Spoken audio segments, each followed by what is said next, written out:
Vitamin D வந்து நம்மளுடைய calcium அப்சார்ப்ஷனுக்காக இருக்கட்டும், இல்லை கால்சியமோட மெட்டபாலிசமுக்கு வந்து ரொம்பவே வந்து ஹெல்ப் பண்ணுது. ஸோ இந்த விட்டமின் டி குறையும் போது இன்ஃபெக்ஷன்ஸ் வந்து ஈஸியாக அஃபெக்ட் ஆகிடும். எவ்வளோ ஆக்டிவான பர்சனாக இருந்தாலும் கூட ஒர்க்குன்னு வந்துச்சுன்னா அவங்களால அந்த ஒர்க்கை வந்து ஃபுல்ஃபில்டாக செய்ய முடியாது. விட்டமின் டின்னும் போது போன் ஸ்ட்ரென்த்தை வந்து அஃபெக்ட் பண்ணுது. அதாவது நான் வெஜிடேரியன் ஃபுட்ஸில் வந்து அதிகமான அளவில் விட்டமின்ஸ் வந்து இருக்குது. இந்த விட்டமின் டி பார்த்திங்கன்னா மென்னாக இருந்தாலும் சரி, விமனாக இருந்தாலும் சரி, அவங்களுடைய ஸ்பெர்ம் குவாலிட்டியை வந்து இன்க்ரீஸ் பண்ணும்.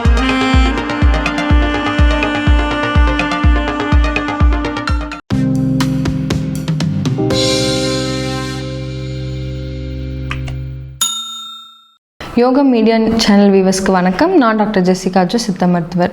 இப்போ நிறைய பேர் நம்மகிட்ட கேட்குற ஒரு கேள்வி என்னென்னா, நான் டெஸ்ட் எடுத்து பார்த்தேன், அதாவது விட்டமின் டெஸ்ட் எடுத்து பார்த்தேன், இந்த விட்டமின் டின்றது வந்து கம்மியாக இருக்குது, இது இப்போது பரவலாக வந்து அதிகமாக காணப்படுது, அதாவது விட்டமின் குறைபாடு. அதில் இந்த விட்டமின் டியை வந்து அதிகமாக சொல்கிறாங்க. இதுக்கு என்ன காரணம், இல்லை இது கம்மியானால் நமக்கு என்ன மாதிரியான பிரச்சனைகளை வந்து ஏற்படுத்தும் அப்படின்றத பற்றி நான் இந்த வீடியோவில் உங்களுக்கு டீட்டெயிலாக வந்து சொல்ல போகிறேன். இந்த விட்டமின் டி அப்படின்றது என்னென்னு பார்த்தீங்கன்னா, நமக்கு வந்து ஒரு ஃபீல் குட் ஹார்மோன்னு சொல்லுவோம், இதை ஒரு விட்டமின்னு சொல்லுவோம். இந்த விட்டமினை வந்து மெடிக்கல் டேர்மில் நம்ம எப்படி சொல்லுவோம்னா கால்சிஃபெரால் அப்படின்னு சொல்லுவோம். ஸோ இந்த விட்டமின் பார்த்தீங்கன்னா ஃபேட் சாலபிள் விட்டமின், அதாவது நம்ம உடம்புல இருக்கிற அந்த ஃபேட்னால தான் வந்து இது உடலை கரைஞ்சி நமக்கு வந்து அது என்ன வேலை செய்யுமோ அதை நமக்கு கொடுக்கும். ஸோ இந்த விட்டமின் டி அப்படின்னு சொன்னாவே நமக்கு ஞாபகத்துக்கு வர்றது என்ன அப்படின்னு பார்த்தீங்கன்னா போன் ஸ்ட்ரென்த் பற்றி தான் நம்ம பேசுவோம். ஏன் அப்படின்னு கேட்டிங்கன்னா, இந்த விட்டமின் டி வந்து நம்மளுடைய கால்சியம் அப்சார்ப்ஷனுக்காக இருக்கட்டும், இல்லை கால்சியமோட மெட்டபாலிசமுக்கு வந்து ரொம்பவே வந்து ஹெல்ப் பண்ணுது. ஸோ அதனால் விட்டமின் டி அப்படின்னாவே நம்ம போன் ஸ்ட்ரென்த் தான் வந்து கான்சன்ட்ரேட் பண்ணுவோம். ஸோ இந்த விட்டமின் டினால் நமக்கு இந்த போன்ஸ் மட்டும்தான் ஸ்ட்ரென்த் ஆகுதா அப்படின்னு கேட்டால் இல்லை, நம்மளோட மசில் ஸ்ட்ரென்த்துக்கும் நம்மளோட மசில் ஹெல்த்துக்குமே வந்து இந்த விட்டமின் டி ரொம்பவே வந்து ஹெல்ப் பண்ணுது. அண்ட் அடுத்து பார்த்திங்கன்னா நம்மளோட ஆன்டி ஏஜிங் ப்ராப்பர்ட்டி வந்து இந்த விட்டமின் டியில் வந்து இருக்குது. அது மட்டும் இல்லாமல் இப்போது ரிசர்ச்சில் வந்து கண்டுபிடிச்சது இருக்கிறது என்ன அப்படின்னு பார்த்தீங்கன்னா, கேன்சர் செல்ஸ் வந்து க்ரோ ஆகாமல் பார்த்துக்கிறதுக்கும் அண்ட் இருக்குது அப்படின்னா அதை ரெடியூஸ் பண்ணுறதுக்கான வேலைகளை வந்து இந்த விட்டமின் டி வந்து கொடுக்குது அப்படின்னு சொல்கிறாங்க. அது மட்டும் இல்லாமல் வீக்கம், அதாவது இன்ஃப்ளமேஷன் கண்டிஷனில் இருக்கிற டிசீஸையுமே வந்து இது ரெடியூஸ் பண்ணுது அப்படின்றத நம்ம ரீசெண்ட் ரிசர்ச்சில் வந்து இது சொல்லியிருக்காங்க. ஸோ இந்த விட்டமின் டியோட சோர்ஸ் என்ன அப்படின்னு பார்த்தீங்கன்னா சன்லைட் தான். நமக்கு சன்லைட்டில் இருந்தால் விட்டமின் டி கிடைக்குது. சன்லைட்லேருந்து கிடைக்கிறத வந்து பார்த்திங்கன்னா விட்டமின் டியாவே கிடைக்குதா அப்படின்னு கேட்டால் கண்டிப்பாக இல்லை. நம்ம சன்லைட்டில் பார்த்திங்கன்னா சூரிய கதிர்கள் இருக்குது. இந்த சூரிய கதிர்கள், அதாவது யூவி ரேஸ்ன்னு சொல்லக்கூடிய இது வந்து பார்த்திங்கன்னா யூவிஏ அண்ட் யூவிபி அப்படின்னு சொல்லி இருக்குது. இந்த யூவிபி ரேஸ் தான் நமக்கு வந்து விட்டமின் டியாக வந்து மாறுது. அதாவது நம்ம உடம்புல வந்து உள்ளே பெனிட்ரேட் ஆகி, நான் சொல்லியிருந்தேன் ஃபேட்டில் தான் இது கரையும்னு சொல்லிட்டு, நம்ம உடலில் நம்ம ஸ்கின்னுக்கு அடியில் இருக்கிற அந்த ஃபேட்டில் வந்து இது போய் டிசால்வ் ஆகி, அதாவது கரைஞ்சு நமக்கு வந்து விட்டமின் டியாக வந்து அது சிந்தசிஸ் ஆகும், அதாவது உற்பத்தி பண்ணி நமக்கு கொடுக்கும். இந்த உள்ள உற்பத்தியான இந்த விட்டமின் டி வந்து இன்ஆக்டிவ் ஃபார்மில் இருக்கும், அதாவது வேலை செய்யாமல் தான் இருக்கும். ஸோ இப்போ இது எப்படி வேலை செய்யும் அப்படின்னு பார்த்தீங்கன்னா, நம்ம உடலில் போனதுமே ஹைட்ராக்சிலேஷன்ற ஒரு மெத்தட் வந்து நடக்கும். அதாவது ஃபஸ்ட்டு லிவருக்கு போகும். லிவர்லேருந்து நமக்கு வந்து பார்த்தீங்கன்னா கால்சிடயால் அப்படின்னு சொல்லக்கூடிய ஒரு காம்பவுண்டாக மாறும். அடுத்து நம்ம கிட்னிக்கு போகும். அங்கே போயிட்டு அங்கே ஒரு மெட்டபாலிசம் நடந்து அது வந்து பார்த்திங்கன்னா கால்சிட்ரையால் அப்படின்னு சொல்லிட்டு மாறும். ஸோ இது ரெண்டுமே வந்து ஆக்டிவ் ஃபார்மாக மாறும். ஸோ இந்த ரெண்டு காம்பவுண்டுமே பார்த்திங்கன்னா ஆக்டிவ் ஃபார்முக்கு மாறும். ஸோ இதுதான் நமக்கு தேவையான அந்த விட்டமின் டியை வந்து நம்ம உடம்புல வந்து கொடுக்குது. ஸோ இப்போ இது என்னத்துக்கு யூஸ் ஆகும்னு சொல்லிட்டு நான் வந்து மசில் ஸ்ட்ரென்த்துக்கு, போன் ஸ்ட்ரென்த்துக்கு அண்ட் வந்து ஆன்டி ஏஜ்னிக்கு, இன்ஃப்ளமேஷனை குறைக்கிறதுக்கு, ஸோ இந்த மாதிரி நிறைய வேலைகளை வந்து அது செய்யுது. ஸோ இப்போது இந்த விட்டமின் டி குறைஞ்சிச்சு அப்படின்னு சொன்னால் என்னென்ன மாதிரியான சிம்டம்ஸ் நம்ம உடம்புல காட்டும்? நிறைய பேருக்கு சிம்டம்ஸ் வந்து தெரிஞ்சாலுமே இது இந்த விட்டமின் டினால தானான்றதே நிறைய பேருக்கு தெரியறதில்ல. ஸோ இப்போ ஃபஸ்ட்டு சொன்ன மாதிரி இது வந்து விட்டமின் டி நம்ம வந்து போன் ஸ்ட்ரென்த்தை வந்து அஃபெக்ட் பண்ணுது. ஸோ அப்படி போன் வந்து அஃபெக்ட் பண்ணுது அப்படின்னா நார்மலாகவே இந்த சில்ட்ரன்ஸ்க்கு பார்த்திங்கன்னா ரிக்கெட்ஸ்ன்னு சொல்லக்கூடிய ஒரு கண்டிஷன் வந்து வரும். அதாவது கால்கள் வந்து ஒட்டி இருக்கிற மாதிரியான ஒரு சிம்டம்ஸ் இருக்கும். அதே போல் இந்த குழந்தைங்களுக்கு பார்த்திங்கன்னா வயிறு நல்லா ஊதி போன மாதிரி இருக்கும், அதாவது பலூன் வீங்கி போன மாதிரி ஒரு வயிறு வந்து அவங்களுக்கு இருக்கும்.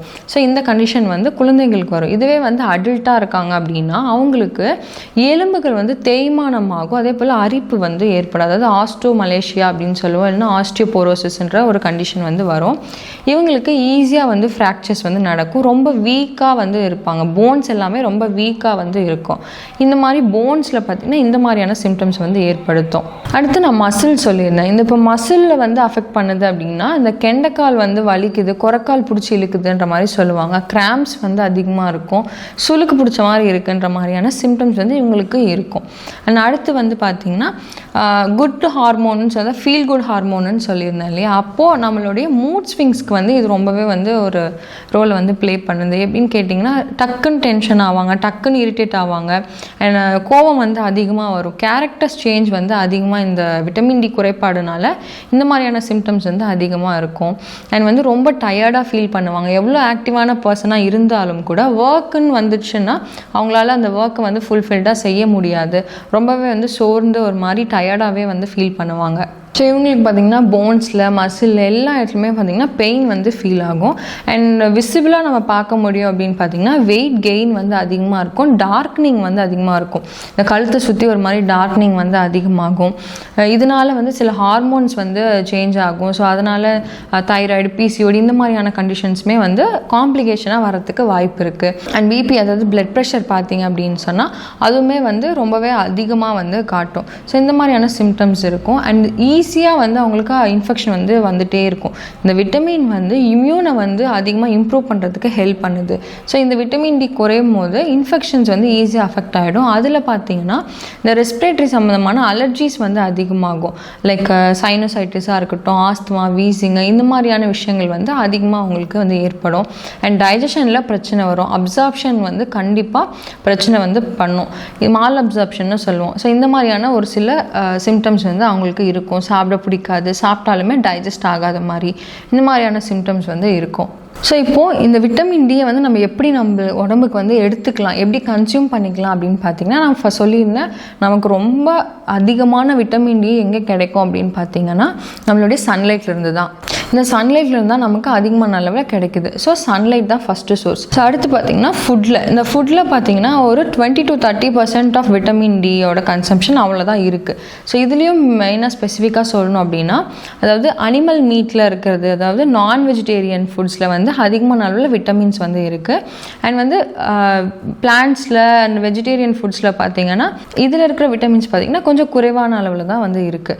ஸோ இது நம்ம எப்படி எடுத்துக்கலாம், ஸோ என்ன மாதிரியான உணவுகளில் வந்து விட்டமின்ஸ் இருக்குது அப்படின்னு பார்த்திங்கன்னா வெஜ்ஜாக இருக்கீங்க, அதாவது வெஜிடேரியனாக இருக்குது அப்படின்னு சொன்னால் இதில் க்ரீன்ஸ் அதிகமாக எடுத்துக்கலாம், லேடிஸ் ஃபிங்கர் எடுத்துக்கலாம், யோகட்டு, மில்க் இதிலெல்லாம் வந்து அதிகமான அளவில் இருக்குது. அதே போல் எக் யோக் இது வந்து நீங்கள் கன்சியூம் பண்ணிக்கலாம். ரொம்ப அதிகமான அளவில் விட்டமின்ஸ் இருக்குது, விட்டமின் டி இருக்குது அப்படின்னு பார்த்தீங்கன்னா மஷ்ரூமில் வந்து அதிகமாக இருக்குது. அதுவுமே ஸ்பெசிஃபிக்காக யூவி ரேஸில் வளர்க்கப்பட்ட மஷ்ரூமாக இருந்தால் அதில் அதிகமான அளவில் விட்டமின் டி வந்து இருக்குது. ஸோ வெஜ்ஜில் வந்து இந்த மாதிரியானது எடுத்துக்கலாம். இதுவே நான் வெஜிடேரியனாக இருக்கீங்க அப்படின்னு சொன்னால் அவங்க வந்து ஃபிஷ் வந்து அதிகமாக எடுத்துக்கலாம். அண்ட் ஆர்கன் மீட்னு சொல்லுவோம், அதை நம்ம எடுத்துக்கலாம்.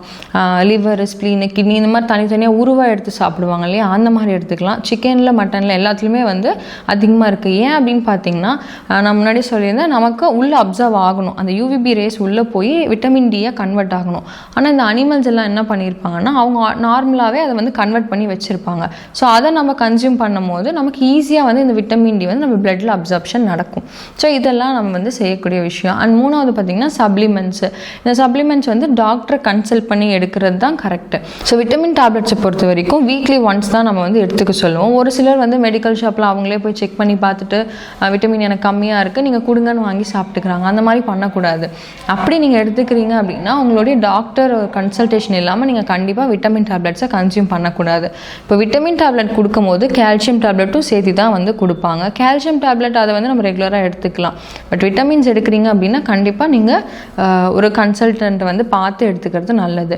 ஸோ இந்த விட்டமின்ஸுமே பார்த்திங்கன்னா அளவுக்கு அதிகமாக எடுத்துக்கும் போது, அந்த சப்ளிமெண்ட்ஸை வந்து நீங்கள் அளவுக்கு அதிகமாக எடுத்துக்கும் போது அதுவுமே வந்து ஹைப்பர் விட்டமினோசிஸ்ன்ற கண்டிஷனுக்கும் நம்ம கொண்டு போய் விட்டுரும். ஸோ நீங்கள் கவனமாக பார்த்து அதை எடுத்துக்கிறது நல்லது. ஸோ இப்போ நார்மலாக இந்த விட்டமின் டி நம்மளுக்கு எந்த அளவுக்கு வந்து தேவைப்படுது அப்படின்னு பார்த்தீங்கன்னா சில்ட்ரனாக இருக்கீங்க அப்படின்னு சொன்னால் ஒரு 11 வயசு வரைக்கும் உங்களுக்கு 400 யூனிட்ஸ் ஆஃப் விட்டமின் டி வந்து ஒரு நாளைக்கு வந்து தேவைப்படுது. இதுவே வந்து ஒரு டீனேஜில் இருக்கீங்க அப்படின்னு சொன்னால் அவங்களுக்கு 400 to 600 units of vitamin D வந்து ஒரு நாளைக்கு தேவை. இதுவே வந்து அடல்ட்டாக இருக்கீங்க அப்படின்னு சொன்னால் கண்டிப்பாக 600 to 800 units of vitamin D தேவை. ஆவரேஜாக அப்படின்னு பார்த்தீங்கன்னா 600 யூனிட்ஸ் வந்து ஒரு நாளைக்கு நமக்கு விட்டமின் டி அவசியமாக தேவைப்படுது. ஸோ ஸ்பெசிஃபிக்காக இந்த விட்டமின் டிக்கு வந்து ஆரஞ்சு ஜூஸ் வந்து நம்ம சொல்கிறது. ஆரஞ்சு ஜூஸ் வந்து ஒரு கிளாஸ் நீங்கள் எடுத்துக்கிட்டீங்க அப்படின்னா 100 யூனிட்ஸ் ஆஃப் விட்டமின் டி வந்து அதில் இருக்குன்னு சொல்லி சொல்கிறாங்க. ஸோ அதை வந்து நம்ம எடுத்துக்கலாம். ஸோ இந்த விட்டமின் டி வந்து குறைபாடு ஆகிறதுக்கு என்ன காரணம் அப்படின்னு பார்த்தீங்கன்னா போதுமான அளவுக்கு நம்ம வந்து விட்டமின் டி வந்து உள்ளே வந்து போகிறதில்ல. அதுக்கு முக்கிய காரணம் என்னென்னா நம்ம 80% ஆஃப் எக்ஸ்போஷர் வந்து நம்ம சன்லைட்டுக்கு இருக்கணும். நம்ம இப்போது வியர் பண்ணிக்கிற ட்ரெஸ் எல்லாமே எவ்வளோ ஒரு 5 to 10% தான் நம்மளோட ஸ்கின்னை வந்து சன்லைட்டுக்கு எக்ஸ்போஸ் ஆகுது. அண்ட் இன்னொரு மித்து ஒன்று இருக்குது. அதாவது நான் வெயிலில் தான் இருக்கேன், வெயிலில் இருந்தாவே எனக்கு வந்து விட்டமின் டி வந்துடும் அப்படின்றது நிறைய பேர் சொல்லி கேள்விப்பட்டிருக்கோம். அது அப்படி கிடையாது. நான் சொல்லியிருந்தேன் நம்மளோட சன்ரேஸில் பார்த்தீங்கன்னா யூவிபி யூவிஏ அப்படிலாம் இருக்குது.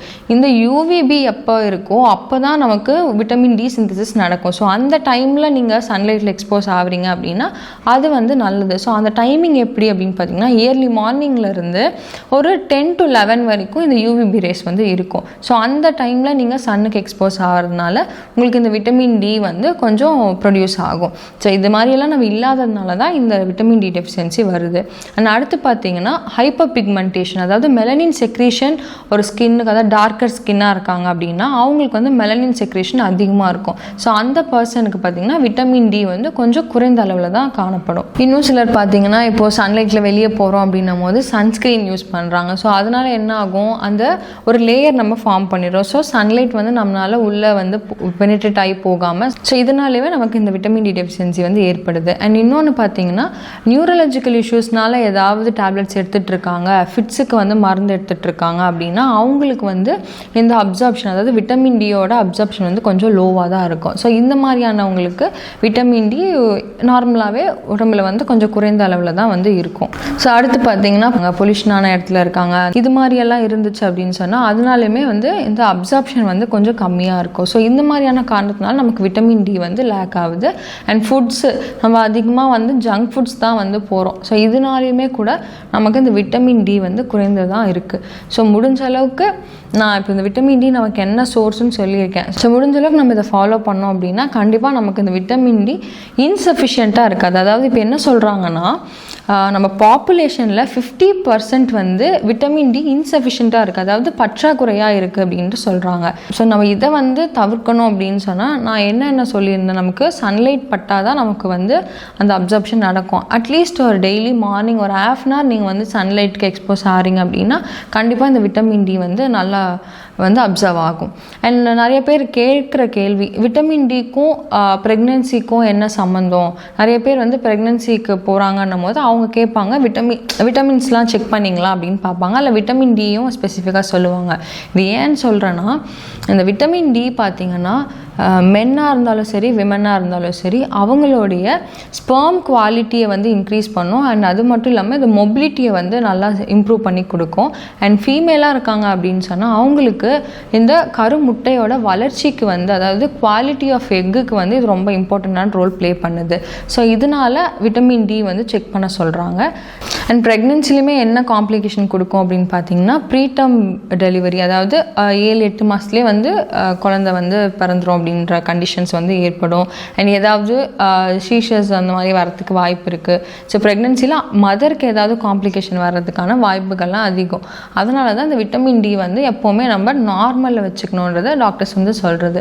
ஸோ உங்களுக்கு எந்த ஃபுட்ஸில் வந்து விட்டமின் டி கிடைக்கும் அண்ட் என்ன பண்ணால் விட்டமின் டி அப்சர்வ் ஆகும்ன்ற சொல்லியிருக்கேன். ஸோ இதை வந்து நீங்கள் ரெகுலராக ஃபாலோ பண்ணி உங்களுக்குமே வந்து இந்த மாதிரி விட்டமின் டி இன்சஃபிஷியண்ட்டாக இல்லாமல் நார்மலுக்கு வச்சுக்க ட்ரை பண்ணுங்கள். ஸோ இதே மாதிரி இன்னொரு யூஸ்ஃபுல்லான இன்ஃபர்மேஷனோட உங்களை நான் அடுத்த வீடியோவில் பார்க்குறேன். நன்றி, வணக்கம்.